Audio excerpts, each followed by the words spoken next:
you so much. అలాగే madam deputy commissioner police crimes madam లలిత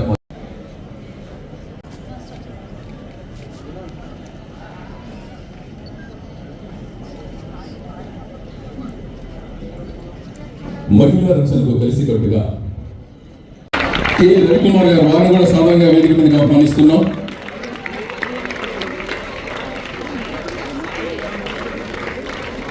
అలాగే madam deputy commissioner police crimes Shri Latha Madhuri గారు వారిని కూడా వేదిక మీద సాధారణంగా ఆహ్వానిస్తున్నాం.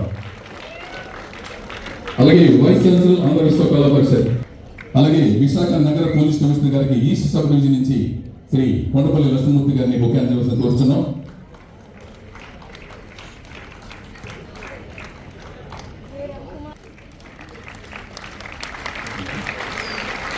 అలాగే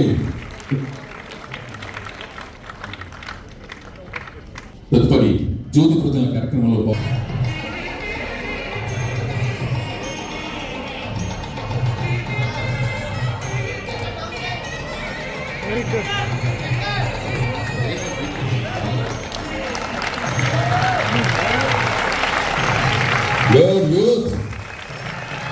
ఎక్కడ లంకపల్లి విలయ్ కాలేజ్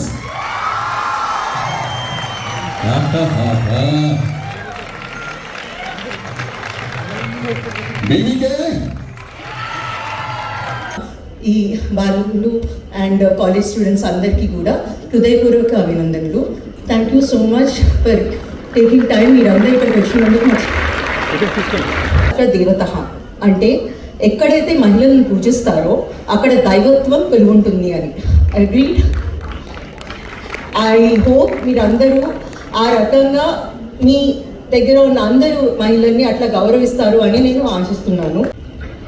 అనిత మ్యామ్, గౌరవ vice chancellor of Andhra university Rajasekhar sir, గౌరవ మిస్టర్ రవికుమార్,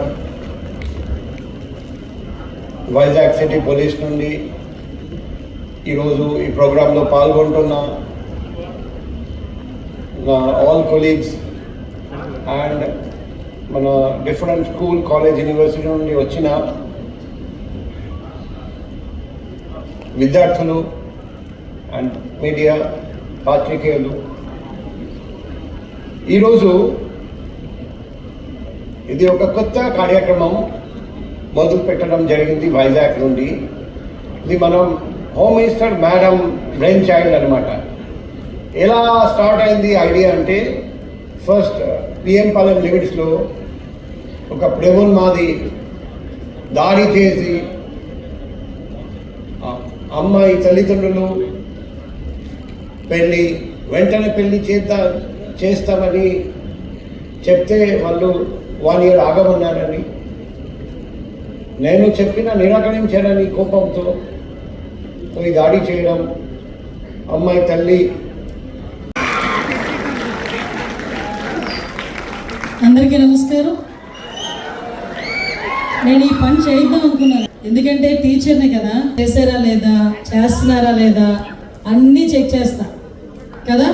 ఇందాకటి నుంచి గ్రేట్ఫుల్. మీ అందరూ కూడా వెరీ గుడ్ స్టూడెంట్స్, మీ అందరూ కూడా thank you so much for that. Please sit down. మా అందరికీ నమస్కారం.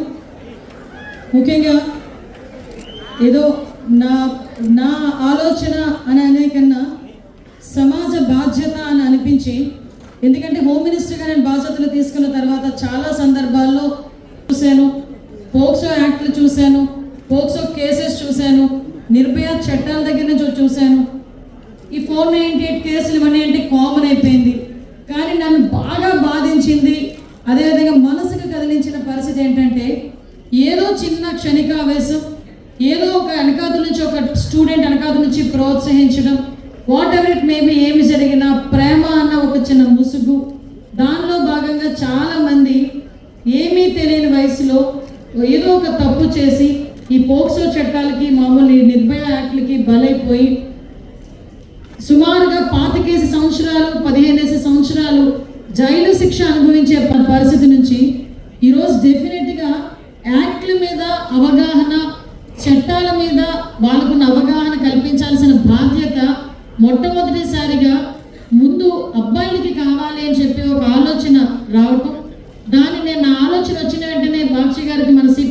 చెప్పిన వెంటనే మేడం ఇది చాలా సరైన నిర్ణయం, ఒక్కసారి మాట్లాడదామండి అని చెప్పి ఒక ప్రోగ్రామ్ పెడదామండి అని చెప్పి విత్ ఇన్ షార్ట్ టైంలోనే ఈ కార్యక్రమాన్ని ఏర్పాటు చేసినందుకు ప్రత్యేకంగా బాక్షి గారికి, సిపి గారికి నేను ధన్యవాదాలు, నమస్కారాలు తెలియజేసుకుంటున్నా. దీనికి సహకరించిన మా అజిత గారికి, అదేవిధంగా మన లతా మౌదరి గారికి, అదేవిధంగా మా ఏసీపీస్, డీసీపీస్ అందరూ ఇక్కడే ఉన్నారు, అందరికీ కూడా థ్యాంక్ యూ సో మచ్. మా పోలీస్ డిపార్ట్మెంట్ వాళ్ళందరికీ, మా కుటుంబ సభ్యులందరికీ.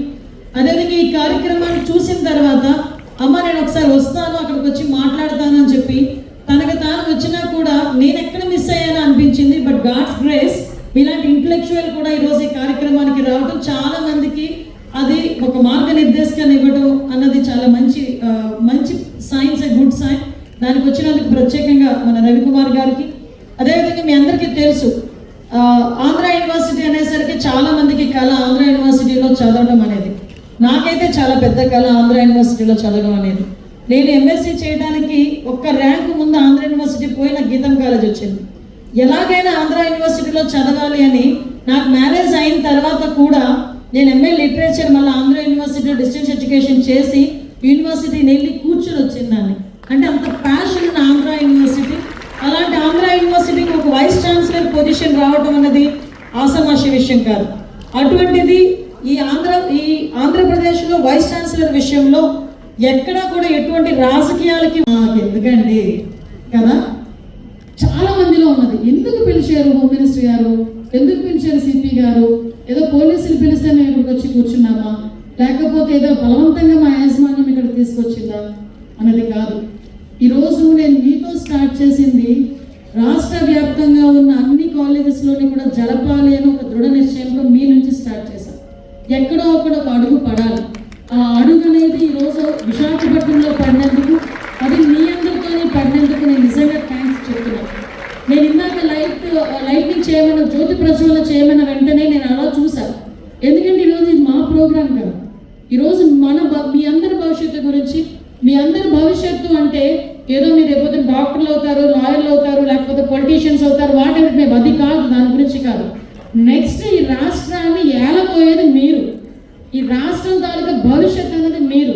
ఆ భవిష్యత్తుకు ఒక స్టెప్ మనం ఇన్నేస్తున్నాం కాబట్టి మీతోనే ఆ జ్యోతి ప్రజ్వలన చేయాలని ఆ చిన్న పిల్లోడు నాకు అనిపించాడు, కానీ 9th క్లాస్ చదువుతున్నాడు వాడు. అదిగా ఆ పిల్లోడిని పిలిచి ఈరోజు జ్యోతి ప్రజ్వలన కార్యక్రమానికి కూడా శ్రీకారం చుట్టాం. ఈరోజు మీరు అనుకోవచ్చు మేడం ఈ చట్టాల సినిమాల్లో చూపిస్తున్నారండి. అమ్మా నాన్న గురించి ఆలోచించాను.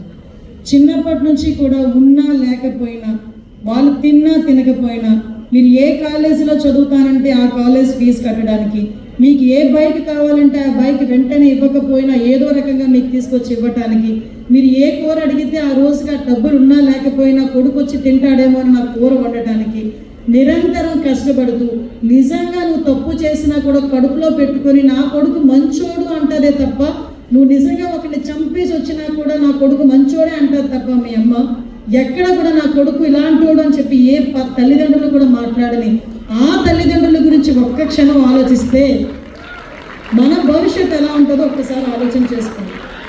ఎందుకు ఇంతలా చెప్తున్నానంటే నేను చాలా సందర్భాల్లో చూశాను. మొన్న ఒక కేసు చూశాను, పోక్సో కేసెస్ బయటికి పేర్లు రివీల్ చేయకూడదు కాబట్టి నేను చేయట్లా. ఒక అమ్మాయికి 14 సంవత్సరాలు, అబ్బాయికి 17 సంవత్సరాలు.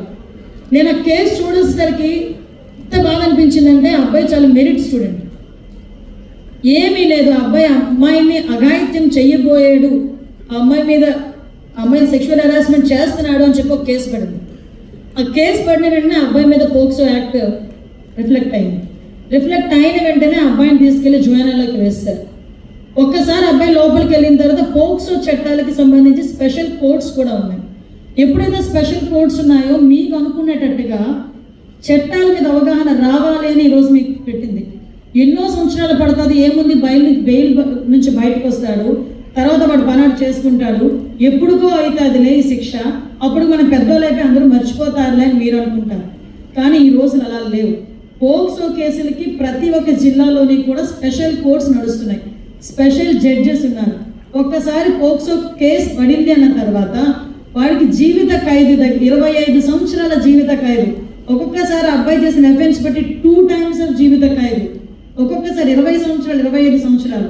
నీకున్న 17 సంవత్సరాలకి ఇంకో 27 సంవత్సరాలు, 25 సంవత్సరాలు అంటే ఆల్మోస్ట్ మిడిల్ ఏజ్ వచ్చే జైల్లో మగ్గిపోతే నీ మీద ఎన్నో ఆశలు పెట్టుకొని బతుకుతున్న నీ తల్లిదండ్రుల పరిస్థితి ఏంటి? అన్నయ్య అన్నయ్య అని చెప్పి 10 మందికి చూపించుకునే నీ చెల్లి పరిస్థితి ఏంటి? ఒక్కసారి ఆలోచించండి. కుటుంబం తాలూకు ఆలోచన తీరు ఎలా ఉంటుందో ఆలోచించండి. నేను ఇది మిమ్మల్ని భయపెట్టడానికో